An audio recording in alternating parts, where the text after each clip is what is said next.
दुनिया में जितने भी धर्म प्रचलित हैं उन सभी का आधार प्राचीन ग्रंथ और पुरानी किताबें हैं, जिन्हें हम आज धार्मिक किताबें कहते हैं।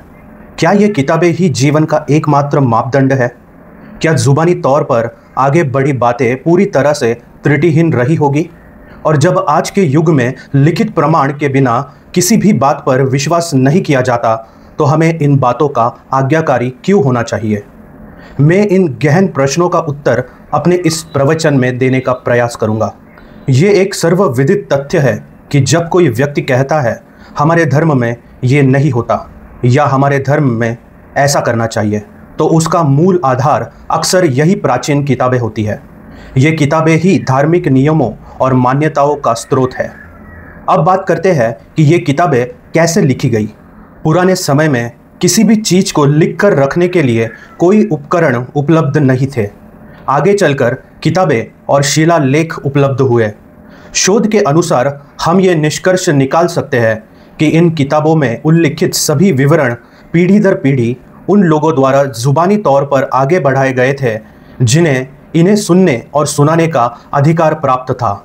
ये ज्ञान एक पीढ़ी से दूसरी पीढ़ी तक मौखिक परंपरा यानी जुबानी शब्दों के रूप में चलता रहा।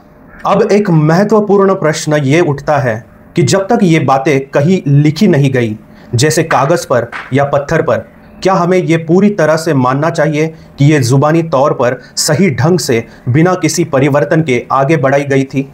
क्या कोई ऐसी संभावना नहीं है कि किसी पीढ़ी ने कोई भाग भुला दिया हो या कुछ शब्दों या वाक्यों का गलत उच्चारण किया हो? इसके अतिरिक्त ये भी संभावना है कि कुछ लोगों ने अपने समय की सुविधानुसार अनावश्यक या कठिन लगने वाली पंक्तियों को हटाकर या अपनी स्वयं की संशोधित बातें जोड़कर वास्तविक विवरण को बदल दिया हो। यदि इतने बड़े बदलाव की संभावना है, तो हमें इन बातों का आंखें मूंद कर पालन क्यों करना चाहिए? आज के युग में प्रामाणिकता का मापदंड बहुत कड़ा है।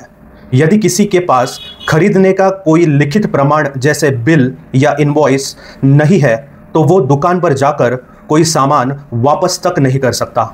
नौकरी के लिए लिखित अपॉइंटमेंट लेटर आवश्यक होता है और किसी देश में प्रवेश करने के लिए वीज़ा की आवश्यकता होती है। कोई भी व्यक्ति किसी भी तरह की जुबानी पुष्टि पर विश्वास नहीं करेगा। सब कुछ दस्तावेजी होना चाहिए, यानी लिखित प्रमाण। आज हम कहते हैं कि ये सब धार्मिक किताबों में लिखा है, पर विचारणीय ये है कि जुबानी तौर पर प्रस्तुत बातों के लिखित रूप में बदलने की प्रक्रिया कितनी शुद्ध रही होगी। यदि हम विज्ञान की बात करें, तो सब कुछ लिखने से पहले प्रयोग किए जाते हैं और उनके रिकॉर्ड्स बनाए जाते हैं। यदि कोई वैज्ञानिक विचार व्यवहारिक रूप से सिद्ध नहीं होता, तो उसे केवल एक सिद्धांत ही कहा जाता है, यानी कि थ्योरी, जैसे स्ट्रिंग थ्योरी या जनरल रिलेटिविटी थ्योरी। ये थ्योरीज या सिद्धांत इसलिए कहलाते हैं क्योंकि ये अभी तक पूरी तरह से सिद्ध नहीं हुए हैं। विज्ञान में भी प्रूफ और रिकॉर्डेड डॉक्यूमेंट्स के बिना किसी सत्य को स्वीकार नहीं किया जाता। मेरे इस प्रवचन का मुख्य आशय ये है कि हमें इन किताबों और इनमें लिखी बातों को लेकर बहुत अधिक गंभीर नहीं होना चाहिए। शांतिपूर्ण जीवन जीना ही हमारी मुख्य इच्छा होनी चाहिए, और ये एक ऐसा मापदंड है जिसे किसी किताब की अंधाधुन आज्ञाकारिता की आवश्यकता नहीं है। हर व्यक्ति को अपनी बुद्धि, विवेक और प्रकृति के अनुसार ही सही और गलत का निर्णय लेना चाहिए। जीवन का रहस्य किसी पुरानी किताब में नहीं, बल्कि वर्तमान में है। हमें मनुष्यता को धर्म से ऊपर रखना चाहिए और एक दूसरे के प्रति दया और प्रेम का भाव रखना चाहिए। एक शांत मन, सकारात्मक दृष्टिकोण और सबके प्रति करुणा ही सुखी जीवन की नींव रखते हैं। हमें अतीत के बोझ को छोड़कर भविष्य के लिए प्रयास करना चाहिए। मिगांत।